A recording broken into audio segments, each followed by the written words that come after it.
Welcome to Proclaim, a presentation of the Catholic Diocese of Alexandria. Join us as we journey together through the Scriptures revealed to us by God. Good morning and welcome to Proclaim.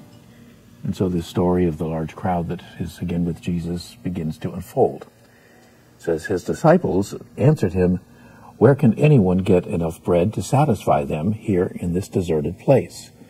And so they asked exactly the same question, at least in content, that they ask with the other feeding, the other story that Mark has told us. And interestingly, it's a story that is also told twice in the Gospel of Matthew.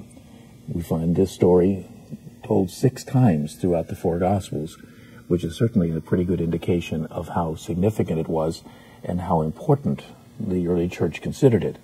The fact that it has very similar ideas and even similar expressions to what will happen the night before Jesus dies when he gathers for that final meal with his closest friends is hardly accidental.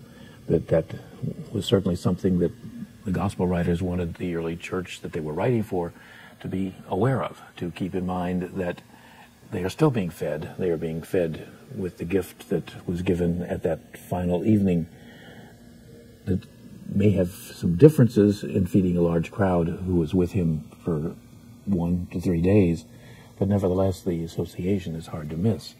And so we find the disciples once again not getting it, raising the question of, well, what can we do about this? And once again, Jesus will answer the question in a very unusual way. He'll answer it with action, more so than just simply giving them a response. In fact, he, as he did in the other story, begins to bring them into the discussion, begins to invite them to have a part of the solution. This program was brought to you by Kramer Funeral Home.